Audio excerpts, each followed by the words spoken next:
ഇന്ന് രാവിലെ എണീറ്റ് വന്നപ്പോൾ തന്നെ കാണുന്ന കാഴ്ചയാണ്. കപ്പളത്തിലോട്ട് നോക്കിയപ്പോഴത്തേക്കിന് ഒരു കിളി വന്നിരുന്ന് കപ്പളങ്ങ തിന്നുക. അതിൻ്റെ തന്നെ പേറാന്ന് തോന്നുന്നു വേറൊരു കിളിയും അതിൻ്റെ തൊട്ടടുത്ത മരത്തിൽ ഇരിപ്പുണ്ട്. എന്നിട്ട് ഇവർ മാറി മാറി ഷെയർ ചെയ്തിട്ടാണ് കപ്പളങ്ങ തിന്നുന്നത്. പിന്നെ കപ്പളങ്ങ ഫുള്ളൊന്നും നമ്മൾ എടുക്കാറില്ല, കുറേ കപ്പളം ഉണ്ട് കേട്ടോ. അപ്പോൾ ആ കപ്പളങ്ങ കുറേയൊക്കെ കിളി തിന്നും, പിന്നെ കുറേയൊക്കെ നമ്മൾ തിന്നും, അങ്ങനെയൊക്കെ.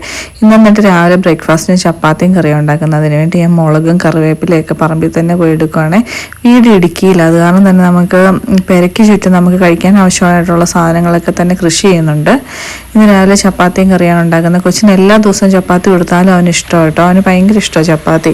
ചപ്പാത്തിയിലൂടെ എപ്പോഴും അവന് വേണ്ടതെന്ന് വെച്ച് കഴിഞ്ഞാൽ ചിക്കൻ മസാല ഇട്ട് എന്തെങ്കിലും ഒരു കറി, അതവന് ഭയങ്കര നിർബന്ധം. അവന് എല്ലാ ദിവസവും ചിക്കൻ മസാല ഇട്ട കറി വേണം. സവോളയാണെങ്കിലും മതി, ചിക്കൻ മസാല ഇട്ട് കൊടുക്കണം. അത് ഭയങ്കര ചിക്കൻ മസാല പ്രേമിയാണ്.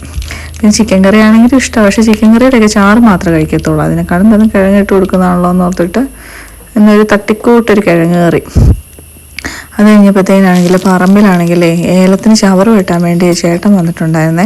ആ ചേട്ടൻ മരത്തേക്ക് കയറിയേക്കും. അതുകൊണ്ട് ഞാൻ ധൃതി പിടിച്ചെല്ലാം ഉണ്ടാക്കും. അപ്പോൾ ചേട്ടൻ്റെ അടുത്തേക്ക് ഒന്ന് ചെല്ലണം. അപ്പോഴത്തേനും ആ ചേട്ടനാണെങ്കിൽ മരത്തേക്ക് കയറി ചവറ് വെട്ടുന്നത് എങ്ങനെയാണെന്ന് ഞാൻ നിങ്ങളെയും കൂടി കാണിച്ചു തരാം കേട്ടോ. നല്ല ഹൈറ്റുള്ള മരമാണ്, പക്ഷേ ഏലത്തിനിട്ട് തണലായി കഴിഞ്ഞ് കഴിഞ്ഞാൽ ഇനി മഴക്കാലം ആകുമ്പോഴത്തേക്കിന് അഴുകലൊക്കെ പിടിക്കുന്ന കാരണം നമ്മൾ ഈ ചവറൊക്കെ വെട്ടിക്കും കേട്ടോ. അപ്പോൾ ചേട്ടനാണെങ്കിൽ മേളിൽ നിന്നിട്ട് ചവറ് വെട്ടി പയ്യെ പയ്യെ ചാടിക്കുക. അതിൻ്റെ നേരെ ചോട്ടിൽ തന്നെ ഒരു റംബുട്ടാൻ മരം ഉണ്ട് എൻ്റെ, അത് പോകുമോയെന്ന് ഞാൻ ഇങ്ങനെ നോക്കുമായിരുന്നു. അപ്പോൾ ഈ കൊച്ചാണെങ്കിൽ ചേട്ടായുടെ സിസ്റ്ററിൻ്റെ കൂട്ടത്തിലാണെങ്കിൽ മറ്റേ ടൗണിൽ പോയിട്ടുണ്ടായിരുന്നു. അപ്പോൾ അവനോട് ഞാൻ 2-3 ചെടിച്ചട്ടി വാങ്ങിക്കൊണ്ട് വരാൻ പറഞ്ഞാൽ ഞാൻ വീഡിയോ എടുക്കുന്നതിന് കേട്ടോ, മുഖം കണ്ണു കുത്തിക്കൊണ്ട് വരുന്നത് അവൻ്റെ ഫേസ് കാണാതിരിക്കാൻ വേണ്ടി 10 ചട്ടി അവൻ മേടിച്ചുകൊണ്ട് തന്നു കേട്ടോ. ഞാൻ വീട്ടിൽ നിന്ന് എൻ്റെ വീട് കോട്ടയത്തു നിന്ന് വന്നപ്പോഴത്തേക്കിന് ഞാൻ കുറച്ച് മണി പ്ലാന്റ് കൊണ്ടുവന്നിട്ടുണ്ടായിരുന്നു. അതിപ്പോൾ ഏകദേശം അതിൻ്റെ അവസ്ഥ മോശകരമായി വരുന്ന സ്ഥിതി തോന്നിയപ്പോൾ ഞാൻ എല്ലായിടത്തും വെള്ളത്തിൽ വെച്ചേക്കുക.